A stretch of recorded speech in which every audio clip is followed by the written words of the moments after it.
നമസ്കാരം.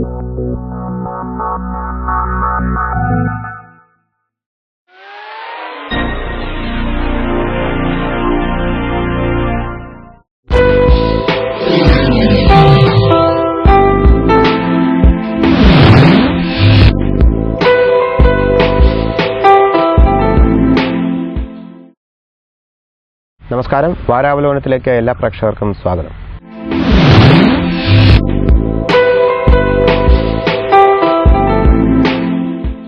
ജീവൻ രക്ഷാ മരുന്നുകളുടെ വിലവർദ്ധനവ് സംബന്ധിച്ച വാർത്തയാണ് ഈ ആഴ്ചയിലെ വാരാവലോകനം ചർച്ച ചെയ്യുന്നത്. ചികിത്സാ ചെലവ് കുറയ്ക്കുന്നത് സംബന്ധിച്ചും ചെലവ് സർക്കാർ ഏറ്റെടുക്കുന്നത് സംബന്ധിച്ചും അവശ്യ മരുന്നുകൾ സർക്കാർ സ്റ്റോറുകൾ വഴി ലഭ്യമാക്കുന്നത് സംബന്ധിച്ചും ആരോഗ്യമന്ത്രി പ്രസ്താവനയിറക്കി ഒരാഴ്ച പിന്നിടും മുമ്പേ ഈ നീക്കങ്ങളെ എല്ലാം അട്ടിമറിക്കുന്ന നീക്കമാണ് മരുന്ന് കമ്പനികൾ ആരംഭിച്ചു കഴിഞ്ഞത്. ഇതുൾപ്പെടെ ആരോഗ്യമേഖലയിലെ സമീപകാല ദുഷ്പ്രവണതകളെ തുറന്നു കാട്ടുകയാണ് ഞങ്ങൾ. ആദ്യം ജീവൻ രക്ഷാ മരുന്നുകളുടെ വിലവർദ്ധനവ് സംബന്ധിച്ച് ക്യാബിനറ്റ് ചാനൽ പുറത്തുകൊണ്ടുവന്ന വാർത്തയുടെ ദൃശ്യങ്ങളിലേക്ക്. അവശ്യ മരുന്നുകളുടെ ഉൾപ്പെടെ വില കുറച്ചു നൽകണമെന്നാവശ്യപ്പെട്ട് സർക്കാർ മരുന്ന് കമ്പനികളുമായി ചർച്ച നടത്തിയിരുന്നു. എന്നാൽ സർക്കാരിന്റെ ഈ നീക്കം അട്ടിമറിക്കുന്നതിന്റെ മുന്നോടിയായി മരുന്ന് കമ്പനികൾ പൊടുന്നനെ അവശ്യ മരുന്നുകൾക്ക് വില കുത്തനെ ഉയർത്തുകയായിരുന്നു. കഴിഞ്ഞ 5 മാസത്തിനിടെ ഇത് 4ാം തവണയാണ് മരുന്ന് കമ്പനികൾ ജീവൻ രക്ഷാ മരുന്നുകളുടെ വില ഉയർത്തിയത്. ഇടത്തരക്കാർക്ക് പോലും ചികിത്സ അസാധ്യമാക്കുന്നതിലേക്ക് കാര്യങ്ങൾ എത്തിയിരിക്കുന്നു. ചികിത്സ ചെലവിന്റെ 70% മരുന്നുകൾക്ക് നൽകേണ്ട അവസ്ഥയാണിപ്പോൾ. ഒരേ വിഭാഗത്തിൽപ്പെടുന്ന മരുന്നുകൾക്ക് ഓരോ മരുന്ന് കമ്പനികളും പല വില ഈടാക്കുന്നു. ഈ മരുന്നുകൾ കമ്പനികൾ മെഡിക്കൽ സ്റ്റോറുകൾക്ക് 30% വില കുറച്ചാണ് നൽകുന്നതെങ്കിലും മെഡിക്കൽ സ്റ്റോറുകാർ ഇവയുടെ പരമാവധി ചില്ലറ വിൽപ്പന വില ഈടാക്കും. മരുന്നു കമ്പനികളും ഡോക്ടർമാരും തമ്മിലുള്ള ഒത്തുകളി മൂലം പല ഡോക്ടർമാരും ഉയർന്ന വിലയിലുള്ള മരുന്നുകൾ കുറിച്ചു നൽകുന്നു. ഇവർക്ക് ഇതിനായി കമ്പനികൾ കമ്മീഷൻ നൽകുന്നതായും ആക്ഷേപമുണ്ട്. അതേസമയം സാധാരണക്കാർക്ക് ന്യായമായ വിലയിൽ മരുന്നുകൾ ലഭ്യമാക്കുക എന്ന ലക്ഷ്യത്തോടെ സഹകരണ മേഖലയിൽ പ്രവർത്തിക്കുന്ന നീതി മെഡിക്കൽ സ്റ്റോറുകൾ ഉപയോക്താക്കൾ വേണ്ടവിധം പ്രയോജനപ്പെടുത്തുന്നില്ല. പ്രൈവറ്റ് മെഡിക്കൽ സ്റ്റോറുകൾ ഉയർന്ന വില ഈടാക്കുന്ന പല മരുന്നുകളും നീതി മെഡിക്കൽ സ്റ്റോറുകളിൽ താരതമ്യേന കുറഞ്ഞ വിലയിൽ ലഭിക്കും. പ്രൈവറ്റ് സ്ഥാപനം നമ്മളുമായിട്ട് 10-20% വരെ വിലക്കുറവുണ്ട് മരുന്നില്ല. ഇൻസുലിനൊക്കെയാണ് 15%. ഔട്ട്സൈഡ് പ്രൈവറ്റ് കടയിൽ 169 രൂപയ്ക്ക് കിട്ടുന്ന ഇൻസുലിൻ നമുക്ക് 144 രൂപ വിലയെ വരുന്നുണ്ട്. അത്രയും വ്യത്യാസമുണ്ട്. ജനങ്ങളത് മനസ്സിലാക്കി ഉപയോഗപ്പെടുത്തുന്നില്ല എന്നുള്ളൊരു കുഴപ്പമാണ്. ഫുഡ് ഐറ്റത്തിനാണെങ്കിൽ 2.5% മുതൽ വിലക്കുറവുണ്ട്. മറ്റുള്ളതൊക്കെ MRP ആണ് മറ്റുള്ള കടകളിലെല്ലാം വാങ്ങിക്കുന്നത്. ഹാർട്ട് പേഷ്യന്റ്, ഷുഗർ പേഷ്യന്റ് അവരൊക്കെ സ്ഥിരമായി മരുന്ന് ഉപയോഗിക്കുന്നവരാണ്. അവർക്കൊക്കെ ഒരു മാസം മരുന്ന് മേടിക്കുമ്പോൾ 10,000-1200 രൂപയുടെ മരുന്ന് വേണ്ടി വരും. അപ്പോൾ നമ്മുടെ ഇത് മേടിക്കുമ്പോൾ അതിനകത്തൊരു 200-300 രൂപയുടെയൊക്കെ ഡിഫറൻസ് വരും. ഔട്ട്സൈഡ് കടയായിട്ട് വ്യത്യാസം. വാക്സിൻ എന്ന് പറയുന്ന സാധനം ഇമ്പോർട്ടഡ് ആയിട്ട് വരുന്നതാണ്. അപ്പോൾ അതിന് മാക്സിമം റീറ്റെയിൽ പ്രൈസ് ആണ് അടിക്കുന്നത്. അപ്പോൾ ഓരോ കെമിസ്റ്റും അവർക്ക് ഇഷ്ടമുള്ളതാണ് അതിനകത്ത് മേടിക്കും. നീതി മെഡിക്കൽ സ്റ്റോറുകളെ തകർക്കാൻ മരുന്ന് വിതരണക്കാരെ ഭീഷണിപ്പെടുത്തുന്നത് ഉൾപ്പെടെയുള്ള നടപടികളാണ് പ്രൈവറ്റ് മെഡിക്കൽ സ്റ്റോർ അസോസിയേഷൻ സ്വീകരിച്ചിരിക്കുന്നതെന്നും ആക്ഷേപമുണ്ട്. മരുന്ന് കമ്പനികളെ നിയന്ത്രിക്കാൻ സംസ്ഥാന സർക്കാരിന് നയം രൂപീകരിക്കാൻ കഴിയും. എന്നാൽ സർക്കാർ കാര്യക്ഷമമായി ഇടപെടാത്തതാണ് മരുന്ന് കമ്പനികൾക്ക് നിരന്തരം വില വർദ്ധിപ്പിക്കാൻ പ്രചോദനമാകുന്നതെന്ന് ആരോഗ്യരംഗത്തെ വിദഗ്ധർ അഭിപ്രായപ്പെടുന്നു. ആരോഗ്യ മേഖലയിലെ ചൂഷണത്തിനെ ചെറുക്കുന്നതിനായി കുറഞ്ഞ വിലയ്ക്ക് ജീവൻ രക്ഷാ ഔഷധങ്ങൾ ലഭ്യമാക്കുന്ന കാരുണ്യ കമ്മ്യൂണിറ്റി ഫാർമസി പദ്ധതിക്ക് സംസ്ഥാന തലത്തിൽ സർക്കാർ തുടക്കം കുറിച്ചിരിക്കുകയാണ്. സർക്കാർ ഉണർന്നു പ്രവർത്തിക്കുകയും ജനങ്ങൾ വേണ്ട വിധത്തിൽ സ്വീകരിക്കുകയും ചെയ്താൽ ആരോഗ്യമേഖലയിൽ വിപ്ലവകരമായ മാറ്റങ്ങൾക്ക് നാന്ദി കുറിക്കാൻ കഴിയുന്ന ഒരു പദ്ധതിയായി കാരുണ്യയെ മാറ്റിമറിക്കുവാൻ നമുക്ക് കഴിയും. എന്നാൽ സർക്കാർ ഈ പദ്ധതിയെ എങ്ങനെ നടപ്പിൽ വരുത്തുന്നു എന്നതിനെ ആശ്രയിച്ചായിരിക്കും കാരുണ്യയുടെ ആയുസ്സും ആരോഗ്യവും നിശ്ചയിക്കുക. അഭിരുചികളിലും ജീവിത വീക്ഷണത്തിലും പാശ്ചാത്യ ഭാവുകത്വങ്ങൾക്ക് പിന്നാലെ പായുന്ന ശീലമാണ് മലയാളിക്ക്. അഭിരുചികളിലുണ്ടായ ഈ മാറ്റം നമ്മുടെ ആഹാര രീതികളിലും പ്രകടമാണ്. പൊളിച്ചെഴുതപ്പെട്ട ആഹാരക്രമം നമ്മെ ആരോഗ്യപരമായി തകർത്തു തരിപ്പണമാക്കി. സഹജമായ ഉപഭോക്തൃ സംസ്കാരം നമ്മൾ ആരോഗ്യമേഖലയിലും പിന്തുടർന്നത് വലിയൊരു റാക്കറ്റിന്റെ ഉദയത്തിനും കാരണമായി. സർക്കാരിന്റെ ഉദാസീന സമീപനങ്ങളും പൊതുജനത്തിന്റെ വിവരക്കേടുമാണ് കേരളത്തിൽ മരുന്നു കമ്പനികളും ഡോക്ടർമാരും മെഡിക്കൽ ഷോപ്പ് ഉടമകളും അടങ്ങുന്ന ഈ മാഫിയ കൂട്ടുകെട്ടിന്റെ വളർച്ചയ്ക്ക് ആക്കം കൂട്ടുന്നത്. മേക്ക് ഓവറിനായി ബ്യൂട്ടി ക്ലിനിക്കുകളിലും ഹെൽത്ത് ക്ലബ്ബുകളിലും കയറിയിറങ്ങി സമയം കൊല്ലുന്ന ആധുനിക യുവത്വം ഇപ്പോഴും അന്ധമായി പിന്തുടരുന്നത് പാശ്ചാത്യ ശീലങ്ങളാണെന്നതും സായിപ്പ് അത് പതിറ്റാണ്ടുകൾക്ക് മുമ്പ് ഉപേക്ഷിച്ചതാണെന്നും അറിയുമ്പോൾ പൊങ്ങച്ചത്തിന്റെ മസിൽ പിടിക്കുന്ന മലയാളി പിന്നാമ്പുറത്തിരുന്ന് കിതയ്ക്കുന്നത് കാണാം. ആദ്യം ചികിത്സയിൽ തുടങ്ങാം. എന്തിനാണ് ചികിത്സ? എങ്ങനെയാണ് ചികിത്സ? അതറിയണമെങ്കിൽ രോഗലക്ഷണങ്ങൾക്ക് മരുന്ന് കുറിക്കുന്ന രീതികൾ മാറ്റി എന്തുകൊണ്ട് രോഗം വരുന്നുവെന്ന് കണ്ടുപിടിച്ച് പ്രശ്നപരിഹാരം ഉണ്ടാക്കുന്നവർ എന്ന നിലയിലേക്ക് ആരോഗ്യ പ്രവർത്തകർ മാറണം. ചുരുക്കം പറഞ്ഞാൽ ഒരു ഡോക്ടർ ഒരേ സമയം മികച്ച നിരീക്ഷകനും വൈദ്യശാസ്ത്രജ്ഞനും ചികിത്സകനുമായി വർത്തിക്കണം. രോഗിയുടെ ആരോഗ്യസ്ഥിതി, ജീവിത സാഹചര്യം, മനോനില എന്നിവയെല്ലാം കണക്കിലെടുത്ത് നടത്തുന്ന പഠനങ്ങളുടെ ഫലമാകണം ചികിത്സ. അവിടെയാണ് നമ്മൾ ഇനിയും ആവിഷ്കരിക്കാത്ത ട്രീറ്റ്മെന്റ് പ്രോട്ടോക്കോളിന്റെ പ്രസക്തി. സർക്കാരിന് ഒരുപാട് രീതികളിൽ ഇടപെടാൻ സാധിക്കും. ഒന്ന്, എനിക്ക് തോന്നുന്ന കാതലായ പ്രശ്നം പലപ്പോഴും ആരോഗ്യവകുപ്പോ അല്ലെങ്കിൽ പുതുതായിട്ട് വരുന്ന മന്ത്രിമാരോ അതിൽ ഇടപെടാറില്ല എന്നാണ് എനിക്ക് തോന്നുന്നത്. പലപ്പോഴും നമ്മൾ രോഗങ്ങളുടെ ചികിത്സയിൽ പറയും ലക്ഷണങ്ങൾക്ക് മാത്രമുള്ള ചികിത്സ എന്ന് പറയുന്ന പോലെ പനി വന്നു കഴിഞ്ഞാൽ നമ്മളത് പെട്ടെന്ന് കുറയ്ക്കാൻ ആസ്പിരിൻ കൊടുക്കുക. പക്ഷേ പനിയുടെ കാരണം എന്താണെന്നോ അത് വരാതിരിക്കാൻ എന്ത് ചെയ്യണമെന്നോ അങ്ങനെയുള്ളതിനെക്കുറിച്ച് ഒന്നും ചിന്തിക്കാറില്ല. പലപ്പോഴും എനിക്ക് തോന്നുന്നത് നമ്മുടെ നാട്ടിലുള്ള ഏറ്റവും വലിയ പ്രശ്നം, നമ്മളിപ്പോൾ നമ്മുടെ നാട്ടിലെ ഏറ്റവും പോപ്പുലറായിട്ടുള്ളത് അലോപ്പതി ചികിത്സ എന്ന് പറയുന്നത് യൂറോപ്പിൽ നിന്ന് വന്ന, ഇംഗ്ലണ്ടിൽ നിന്ന് വന്ന ചികിത്സാ രീതിയാണ്. അപ്പോൾ ഇംഗ്ലണ്ടിലെ ഈ ചികിത്സാ രീതി നടപ്പിലാക്കുന്നതും നമ്മുടെ നാട്ടിൽ നടപ്പിലാക്കുന്നതും തികച്ചും വ്യത്യസ്തമായ രീതിയിലാണ്. ഇംഗ്ലണ്ടിൽ എങ്ങനെയാണെന്ന് ചോദിച്ചു കഴിഞ്ഞാൽ അവിടെ എല്ലാവർക്കും ചികിത്സ സൗജന്യമാണ്. സർക്കാരാണ് ചികിത്സ കൊടുക്കുന്നത്, നാഷണൽ ഹെൽത്ത് സർവീസ് എന്ന് പറയും. അപ്പോൾ ഒരു അസുഖം വന്നു കഴിഞ്ഞാൽ ഏതൊരു വ്യക്തിക്കും അയാളുടെ സാമ്പത്തിക സ്ഥിതി നോക്കാതെ, പാവപ്പെട്ടവനാണോ സമ്പന്നനാണോ എന്ന് നോക്കാതെ അത്യാവശ്യ ചികിത്സകൾ ലഭ്യമായിരിക്കും. അപ്പോൾ നമ്മുടെ നാട്ടിൽ ഇത്രയും വർഷം കഴിഞ്ഞിട്ടും അങ്ങനെ ഒരു സംവിധാനം കൊണ്ടുവരാൻ സർക്കാരിന് കഴിഞ്ഞിട്ടില്ല. അലോപ്പതിയുടെ കാര്യത്തിലാണേലും ആയുർവേദത്തിൻ്റെ കാര്യത്തിലാണേലും ഹോമിയോപ്പതിയുടെ കാര്യത്തിലാണേലും ഓരോ രോഗത്തിനും ട്രീറ്റ്മെൻറ്റ് പ്രോട്ടോക്കോൾ ഉണ്ടാക്കണം. അതായത് ട്രീറ്റ്മെൻറ്റ് എങ്ങനെയായിരിക്കണം. രണ്ടാമത്തെ അത്യാവശ്യമായിട്ട് വേണ്ടത് നമുക്ക് ഒന്ന് മെഡിക്കൽ ഓഡിറ്റിംഗ് എന്ന് പറഞ്ഞിട്ടുണ്ട്. വിദേശ രാജ്യങ്ങളിലെല്ലാം ഉണ്ട്. ഇവിടെ ഇപ്പോൾ നമ്മൾ ഏതാനും വർഷം മുമ്പ് ട്രഷറി സർവീസിനെ കുറിച്ച് ഓഡിറ്റിംഗ് വന്നു. അതുപോലെ മെഡിക്കൽ ഓഡിറ്റിംഗ് നിർബന്ധമാക്കണം. മെഡിക്കൽ ഓഡിറ്റിംഗ് എന്ന് പറഞ്ഞാൽ അത് പരസ്യമായിട്ട് ഒരു സമൂഹത്തിലെ തിരഞ്ഞെടുക്കപ്പെട്ട പ്രധാന വ്യക്തികൾക്ക് ഈ ട്രീറ്റ്മെൻറ്റിനെ ക്രിറ്റിസൈസ് ചെയ്യാനൊക്കും. പബ്ലിക്കിൽ പരസ്യമായിട്ട് ചികിത്സിക്കുന്ന ഡോക്ടറെ വിളിച്ചു വരുത്തി എന്തിനാണ് ഈ രോഗിക്ക് ഈ ഇൻവെസ്റ്റിഗേഷൻ നടത്തിയത്, അല്ലെ എന്തിനാണ് ഈ ചികിത്സ കൊടുത്തത്, ഇതിലും കുറഞ്ഞ ചിലവിൽ ചികിത്സ നടത്താൻ ഒക്കെയില്ലായിരുന്നു എന്നുള്ളതിനെക്കുറിച്ചൊക്കെ ക്രിറ്റിസൈസ് ചെയ്യുകയും അതിന് ഡോക്ടർ സമുചിതമായ മറുപടി പറയുകയും ചെയ്തില്ലെങ്കിൽ ആ ഡോക്ടറുടെ പേരിൽ നടപടി എടുക്കാനുള്ള സംവിധാനമുണ്ട്. അസുഖം വന്നാൽ മരുന്ന് വാങ്ങാം, മരുന്ന് കഴിച്ചാൽ രോഗം കുറയും. എന്നാൽ അസുഖത്തിന് മരുന്ന് വാങ്ങുന്നു എന്നതല്ലാതെ എന്തുകൊണ്ടാണ് നമുക്ക് അസുഖം വരുന്നത് എന്നതിനെക്കുറിച്ച് ചിന്തിക്കുവാൻ നമ്മളോ നമുക്ക് മരുന്ന് കുറിച്ച് തന്ന ഡോക്ടറോ ചിന്തിക്കുവാൻ മെനക്കെടാറില്ല. അതുതന്നെയാണ് ആരോഗ്യമേഖലയിൽ നാം ഇന്ന് അനുഭവിക്കുന്ന ഒരുപാട് പ്രശ്നങ്ങളുടെ മൂലകാരണവും. ഡോക്ടർക്ക് ട്രീറ്റ്മെന്റ് പ്രോട്ടോകോൾ വേണമെങ്കിൽ സർക്കാരിന് ആദ്യം വേണ്ടത് വ്യക്തതയുള്ള ഒരു ആരോഗ്യ നയമാണ്. ആരോഗ്യരംഗത്തെ ഓരോ സ്പന്ദനങ്ങളും തിരിച്ചറിയാൻ സർക്കാരിന് കഴിയണം. ആശുപത്രികൾ, അത് സ്വകാര്യമോ സർക്കാരോ ആകട്ടെ, ആതുര സേവനമായിരിക്കണം പ്രഥമ ലക്ഷ്യം. മൾട്ടി സ്പെഷ്യാലിറ്റി ക്ലിനിക്കുകൾ തുടങ്ങുവാനുള്ള ആവേശം രോഗിയുടെ പേഴ്സ് കാലിയാക്കുന്നതിനുള്ള ആർത്തിയായി വളരുവാൻ പാടില്ല. പഠിച്ചു തള്ളിയ ടെക്സ്റ്റ് ബുക്കുകൾ മുഴുവൻ പരീക്ഷിക്കുന്നതല്ല ചികിത്സ.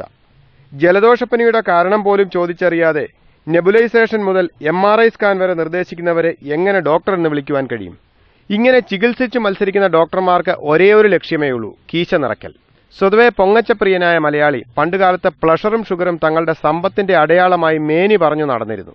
എന്നാൽ ബ്ലഡ് പ്രഷർ, ഡയബറ്റിക്സ് എന്നിവ മരണകാരണമായേക്കാവുന്ന മാരക രോഗങ്ങൾ തന്നെയാണെന്ന് തിരിച്ചറിഞ്ഞു കഴിഞ്ഞപ്പോഴേക്കും മലയാളിയുടെ ജനിതക ഘടന തന്നെ മാറിപ്പോയി കഴിഞ്ഞിരുന്നു. നമ്മുടെ നാട്ടിലെ ഇപ്പോൾ സർക്കാർ ഏറ്റവും കൂടുതൽ താല്പര്യം കാണിക്കുന്നത് ട്രീറ്റ്മെൻറ്റ് പാർട്ടിന് വേണ്ടിയാണ്. ഉദാഹരണത്തിന് കൂടുതൽ ആശുപത്രികൾ തുടങ്ങുക, കൂടുതൽ ഡിപ്പാർട്ട്മെൻറ്റുകൾ തുടങ്ങുക, കൂടുതൽ ഉപകരണങ്ങൾ തുടങ്ങുക, കൂടുതൽ സ്പെഷ്യാലിറ്റികൾ തുടങ്ങുക എന്നുള്ളതിനാണ്. വാസ്തവത്തിൽ അതൊരു തല തിരിഞ്ഞ ഏർപ്പാടാണ്.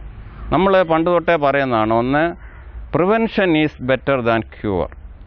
രോഗം വരാതെ സൂക്ഷിക്കുകയാണ് നല്ലത് രോഗം വന്ന് ചികിത്സിക്കുന്നതിനേക്കാളും. അപ്പോൾ സർക്കാർ എന്നുള്ള നിലയിൽ സർക്കാർ ഏറ്റവും കൂടുതൽ മുൻഗണന കൊടുക്കുന്നത് രോഗപ്രതിരോധത്തിനാണ്, രോഗം വരാതിരിക്കാനുള്ള. ഒരു ഉദാഹരണം പറയുകയാണെങ്കിൽ, ഏതാനും വർഷം മുമ്പ് ഗാന്ധി യൂണിവേഴ്സിറ്റിയുടെ കീഴിൽ പത്തനംതിട്ട പ്രവർത്തിക്കുന്ന രാജീവ് ഗാന്ധിയുടെ പേരിലുള്ള ഒരു ഇൻസ്റ്റിറ്റ്യൂഷനുണ്ട്, ഒരു ഗവേഷണ കേന്ദ്രം. ആ ഗവേഷണ കേന്ദ്രത്തിലെ ഒരു വിദഗ്ധനെ ചിക്കൻ ഗുനിയ ബാധ മുൻകൂട്ടി പ്രവചിച്ചു. വെറുതെ പ്രവചിച്ചല്ല, കാരണം അൽബോപിക്ടസ് എന്ന് പറയുന്ന ഇനം കൊതുക് പത്തനംതിട്ട, കോട്ടയം, ഇടുക്കി ജില്ലകളിലെ മേഖലകളിൽ വളരെ കൂടുതലായിട്ട് കാണുന്നു. അപ്പോൾ അന്ന് തന്നെ അദ്ദേഹം പ്രഡിക്റ്റ് ചെയ്തു, നമ്മൾ ശ്രദ്ധിച്ചില്ലെങ്കിൽ ഏതാനും മാസങ്ങൾക്കുള്ളിൽ ചിക്കൻ ഗുനിയ, ഡെങ്കു അതുപോലുള്ള രോഗം ഇവിടെ പടർന്നു പിടിക്കും. പക്ഷെ സർക്കാരും ശ്രദ്ധിച്ചില്ല, ആരോഗ്യവകുപ്പ് ശ്രദ്ധിച്ചില്ല, ആളുകളും ശ്രദ്ധിച്ചില്ല. നമുക്കറിയാം ചിക്കൻ ഗുനിയ, ഡെങ്കു വന്നു. എത്രയോ ആയിരക്കണക്കിന് അല്ലെങ്കിൽ 10,000 കണക്കിന് ആളുകൾക്ക് രോഗം വന്നു. മോർട്ടാലിറ്റി മരണം കുറവായിരുന്നെങ്കിലും മോർബിഡിറ്റി എന്ന് പറഞ്ഞാൽ രോഗാവസ്ഥ പലപ്പോഴും ചിക്കൻ ഗുനിയ വന്നു കഴിഞ്ഞാൽ 3 മുതൽ 5 വർഷം വരെ അതിനുകൊണ്ടുള്ള വൈഷമ്യതകൾ വരും. അപ്പോൾ നമുക്ക് അത് ശ്രദ്ധിച്ചിരുന്നെങ്കിൽ ആ രോഗം നേരത്തെ തടയാൻ സാധിക്കാമായിരുന്നു. രോഗി ഇച്ഛിച്ചതും പാൽ, വൈദ്യൻ കൽപ്പിച്ചതും പാൽ. ഇങ്ങനെ രോഗിയെ തൃപ്തിപ്പെടുന്ന ചികിത്സാ രീതിയാണ് ഇന്ന് നിലവിലുള്ളത്. ഇത് മരുന്നുകളുടെ ദുരുപയോഗത്തിനും ആന്റിബയോട്ടിക്കുകളുടെ അമിത ഉപയോഗത്തിനും കാരണമാകുന്നു. രോഗമേതായാലും അത് മനുഷ്യരിൽ പ്രത്യക്ഷപ്പെട്ട് കഴിഞ്ഞാണ് ഇവിടെ ചികിത്സ തുടങ്ങുന്നത്. ഇവിടെയുമുണ്ട് ബോധപൂർവമായ തട്ടിപ്പ്. ഒരേ രോഗത്തിനുള്ള ഒരേതരം മരുന്നുകൾ പല കമ്പനികളും ഈടാക്കുന്നത് പല വിലകളിൽ. ഉദാഹരണത്തിന് അസിത്രോമൈസിൻ 500, അമോക്സിസിലിൻ 500 എന്നീ പേരുകളിലുള്ള ചുമ, കഫക്കെട്ട് എന്നിവയ്ക്ക് പ്രതിവിധിയായി ഉപയോഗിക്കാവുന്ന സാധാരണ ആന്റിബയോട്ടിക്കുകളാണ്. ഡോക്ടറുടെ മനുഷ്യത്വം അളക്കുന്നത് ഇവിടെയാണ്. 3 ഗുളികയുടെ ഒരു കോഴ്സിന് പല കമ്പനികൾ ഈടാക്കുന്നത് 40 മുതൽ 140 വരെ രൂപ. വിലയിലെ അജഗജാന്തരം ഗുണത്തിൽ മാറ്റമുണ്ടാക്കുന്നില്ലെന്ന് ഡോക്ടർമാർ പറയുന്നു. അപ്പോൾ 40 രൂപയുടെ മരുന്നുകൊണ്ടും 140 രൂപയുടെ മരുന്നുകൊണ്ടും മാറുന്നത് ഒരേ അസുഖമെങ്കിൽ 140 രൂപയുടെ മരുന്ന് കുറിക്കുന്ന ഡോക്ടറുടെ മെഡിക്കൽ എത്തിക്സ് എന്തെന്ന് ചോദിക്കേണ്ടതില്ല. ഏതൊരു ഉൽപ്പന്നവും വിറ്റഴിക്കുന്ന കച്ചവടക്കാരനും പ്രൊമോട്ടർക്കും നിശ്ചിത കമ്മീഷൻ എന്നത് വ്യാപാര മേഖലയിലെ അടിസ്ഥാന പാഠങ്ങളിലൊന്നാണ്. എന്നാൽ ഡോക്ടർ ഇപ്പോൾ കച്ചവടക്കാരന്റെയും ഇടനിലക്കാരന്റെയും വേഷം കെട്ടുമ്പോൾ രോഗി വെറും പരീക്ഷണമൃഗമായി മാറുന്നു. വിപണിയിൽ ഇടപെട്ട് സർക്കാർ സംവിധാനങ്ങൾ വഴി പ്രധാനപ്പെട്ട മരുന്നുകളെല്ലാം ലഭ്യമാക്കേണ്ട കടമയും ബാധ്യതയുമുള്ള സർക്കാരാകട്ടെ ന്യായവില മെഡിക്കൽ സ്റ്റോറുകളും നീതി മെഡിക്കൽ സ്റ്റോറുകളും തുടങ്ങുന്നു എന്നതൊഴിച്ചാൽ കൂടുതലായൊന്നും ചെയ്യുന്നുമില്ല. എന്തുകൊണ്ട് സർക്കാർ ആശുപത്രികളിലെ ഓപ്പറേഷൻ തിയേറ്റർ പൂട്ടിക്കിടക്കുന്നുവെന്നും സ്കാനിംഗ് മെഷീൻ ദിനം പ്രതി കേടാകുന്നുവെന്നും സർക്കാർ മരുന്ന് കടകളിൽ മാത്രം മരുന്നുക്ഷാമം ഉണ്ടാകുന്നു എന്നതും ഇതിനൊപ്പം കൂട്ടി വായിക്കുക. ആരോഗ്യവകുപ്പിലെ അടുത്ത കുറേ വർഷങ്ങളായിട്ട് നമ്മളെ ക്യൂറേറ്റീവ് ചികിത്സയ്ക്കാണ് പ്രാധാന്യം കൊടുക്കുന്നത്. രോഗികൾക്കും അതാണ്. പണ്ട് കാലത്ത് നമ്മൾ പ്രൈമറി ഹെൽത്ത് സെൻ്ററുകൾ എന്ന് പറഞ്ഞാൽ ഹെൽത്ത് സെൻ്ററുകളിലെ ചികിത്സ ഏതാനും മണിക്കൂറുകൾ മാത്രമേ ഉള്ളായിരുന്നു. കൂടുതൽ സമയം അതിന് ചിലവഴിച്ചിരുന്നത്, പ്രത്യേകിച്ചും ഉച്ച കഴിഞ്ഞുള്ള സമയങ്ങളിലൊക്കെ ചിലവഴിച്ചിരുന്നത് അക്കാലത്തെ ഫീൽഡ് സ്റ്റാഫുണ്ട്, ഹെൽത്ത് ഇൻസ്പെക്ടർ എന്നൊക്കെ പറഞ്ഞ് അതുപോലുള്ള ആളുകൾ രോഗപ്രതിരോധത്തിന് കൂടുതൽ പ്രാധാന്യം കൊടുത്തിരിക്കുന്നു. ഇപ്പോൾ ആളുകൾക്ക് വേണ്ടതെന്നാണ് ഹെൽത്ത് സെൻ്റർ ആണെങ്കിലും അതിലും ചെറിയ സെൻ്റർ ആണെങ്കിലും അവിടെ കിടത്തി ചികിത്സ വേണം. അപ്പോൾ ആളുകളുടെ പ്രധാന ആവശ്യം ക്യൂറേറ്റീവ് ചികിത്സയാണ്, കിടത്തി ചികിത്സിക്കുക. മാസങ്ങൾക്ക് മുൻപേ പ്രത്യക്ഷപ്പെട്ടു തുടങ്ങുന്ന ലക്ഷണങ്ങളാണ് പിന്നീട് രോഗാണു രൂപത്തിൽ പടർന്നു പിടിക്കുന്നത്. ആരോഗ്യമേഖലയിൽ കേരളം ഏറെ മുന്നേറ്റം നേടിയ 80കളിലെ വിഖ്യാതമായ കേരള മോഡൽ കാലഘട്ടം പരിശോധിക്കേണ്ടത് ഈ അവസരത്തിലാണ്. അന്ന് നാടിന്റെ ജീവനാഡിയായിരുന്ന പ്രാഥമിക ആരോഗ്യ കേന്ദ്രങ്ങളിലെ ജീവനക്കാർ തങ്ങളുടെ ആത്മസമർപ്പണത്തിലൂടെ കേരള ജനതയുടെ ആരോഗ്യ സന്ദേശവാഹകരായി സ്വയം മാറുകയായിരുന്നു. അവരായിരുന്നു യഥാർത്ഥ ആരോഗ്യ പ്രവർത്തകർ. നാടിന്റെ സ്പന്ദനങ്ങളും ജീവന്റെ തുടിപ്പും തിരിച്ചറിഞ്ഞ് വേണ്ടവിധം മാർഗനിർദ്ദേശങ്ങൾ നൽകുവാനും പൊതുജനാരോഗ്യം സംരക്ഷിക്കുക വഴി നാടിന്റെ പുരോഗതിക്ക് നാന്ദി കുറിക്കുവാനും അവർക്ക് കഴിഞ്ഞു. എന്നാൽ ആരോഗ്യ പ്രവർത്തകർ ആരോഗ്യവകുപ്പ് ജീവനക്കാരായപ്പോൾ, അവരുടെ പണി കണക്കുകൾ തല്ലിക്കൂട്ടുന്ന ക്ലാർക്ക് പണി മാത്രമായപ്പോൾ, സർക്കാരിനാവശ്യം കള്ളക്കണക്കുകൾ മാത്രമായപ്പോൾ മലയാള നിഘണ്ടുവിൽ പുതിയ കുറെ വാക്കുകൾ കൂട്ടിച്ചേർക്കപ്പെട്ടു. എലിപ്പനി, ഡെങ്കു, ചിക്കൻ ഗുനിയ, തക്കാളിപ്പനി. ഈ വാക്കുകൾ പകരുന്ന പനിച്ചൂടിൽ പൊള്ളുകയാണ് കേരള ജനത. മരുന്നു പ്രയോഗത്തിലുമുണ്ട് ഒട്ടേറെ പാളിച്ചകൾ.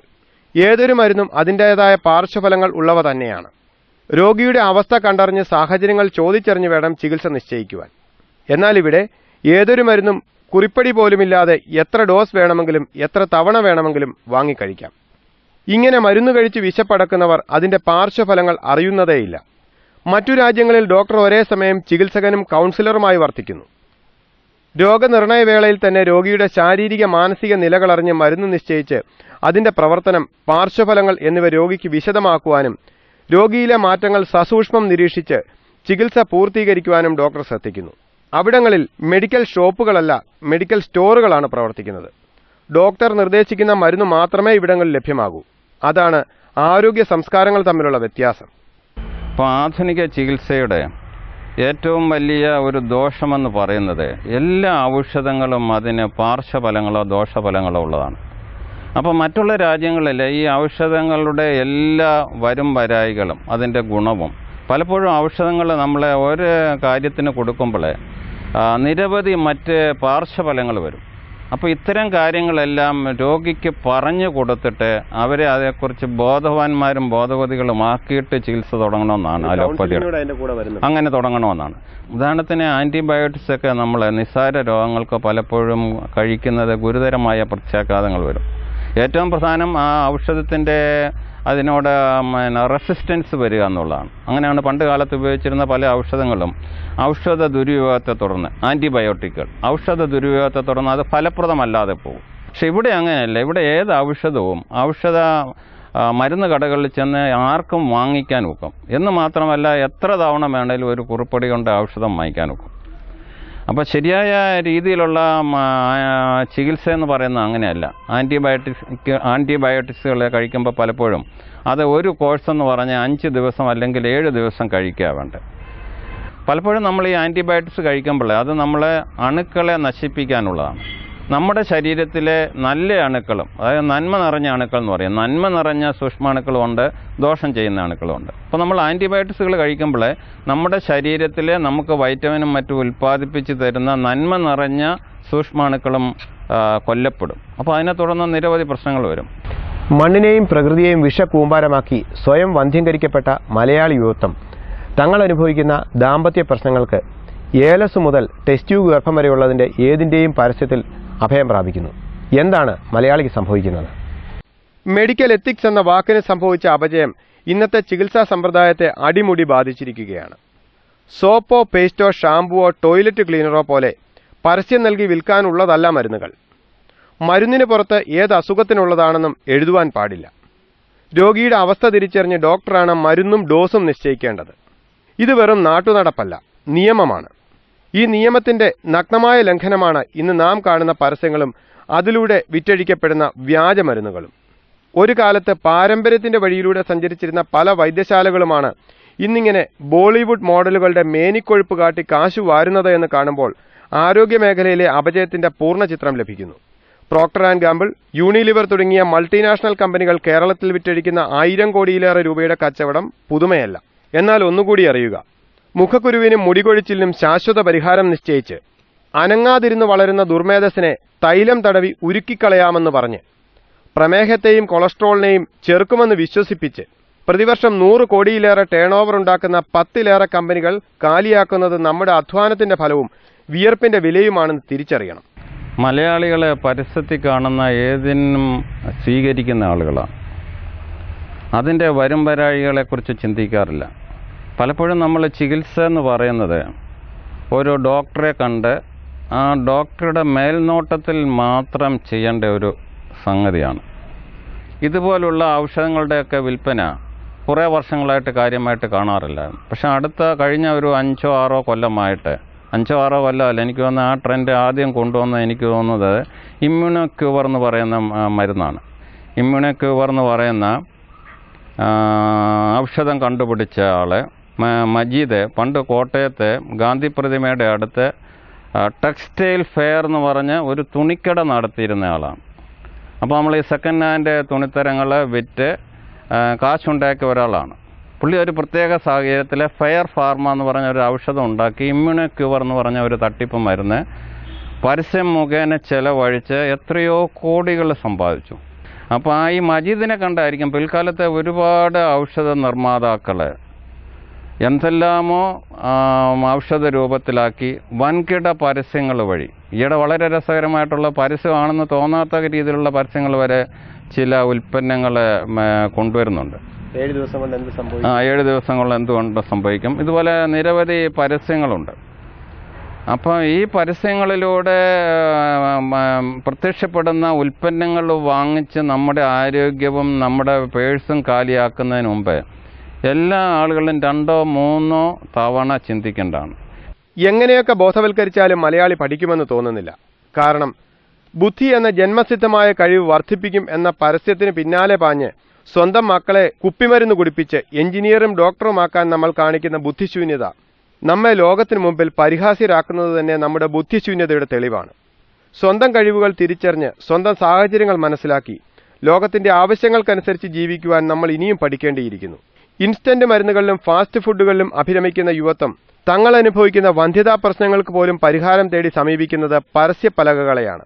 ഇവർ ചൂണ്ടിക്കാണിക്കുന്ന സൂചനകൾ എത്തിച്ചേരുന്നതാകട്ടെ മരുന്നുകടകളിലെ ഷെൽഫുകളിലേക്കും. ഏറ്റവും കൂടുതൽ തട്ടിപ്പ് നടത്താവുന്ന ഒരു രംഗമാണ് ചികിത്സ.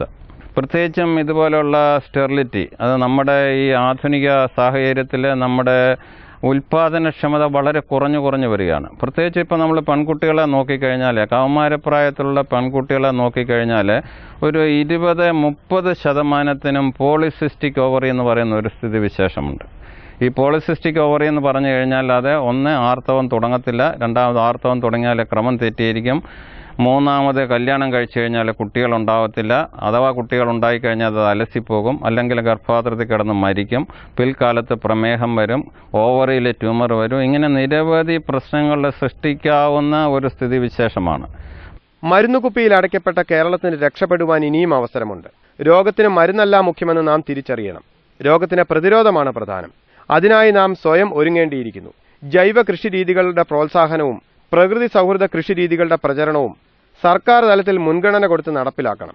ഇതിനെല്ലാം ഉപരിയായി മരുന്നു കമ്പനികൾ നടത്തുന്ന ചൂഷണം അവസാനിപ്പിക്കുന്നതിനുള്ള നടപടികൾ കർശനമായി നടപ്പിലാക്കുവാനും മരുന്നു മാഫിയെ വേരോടെ പിഴുതെറിയുവാനും സർക്കാരും ആർജവത്തോടെ മുന്നിട്ടിറങ്ങണം. അസുഖമറിയാതെ ചികിത്സിച്ചു മരിക്കുന്ന മലയാളിയുടെ കഥകൾ ഇവിടെ പൂർണ്ണമാകുന്നില്ല.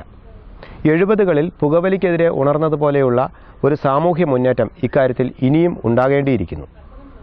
ഇക്കാര്യത്തിൽ സർക്കാരും മാധ്യമങ്ങളും പൊതുജനങ്ങളും ഏവരും ഒറ്റക്കെട്ടായി ഉണർന്ന് പ്രവർത്തിച്ചാൽ മാത്രമേ ഒരു വലിയ മുന്നേറ്റമുണ്ടാക്കുവാനും അതുവഴി ഒരു ജനതയുടെ ജീവിതം തന്നെ മാറ്റിമറിക്കുവാനുള്ള കാര്യങ്ങൾ നടപ്പിലാക്കുവാനും നമുക്ക് കഴിയൂ. ഈ കാര്യങ്ങളെക്കുറിച്ച് പ്രേക്ഷകരുടെ ഭാഗത്തുനിന്നുള്ള അഭിപ്രായങ്ങളും നിർദ്ദേശങ്ങളും ഞങ്ങൾ പ്രതീക്ഷിക്കുന്നു. വാരാവലോകനത്തിൽ തുടർന്നുള്ള ആഴ്ചകളിലും ഇത് സംബന്ധിച്ചുള്ള ചർച്ചകളുണ്ടാവും. നിങ്ങളുടെ അഭിപ്രായങ്ങളും നിർദ്ദേശങ്ങളും ഞങ്ങളെ എഴുതി അറിയിക്കുക. ഞങ്ങളുടെ വിലാസം വാരാവലോകനം, care of cabinet channel, Anchani tower, Ponkunnam.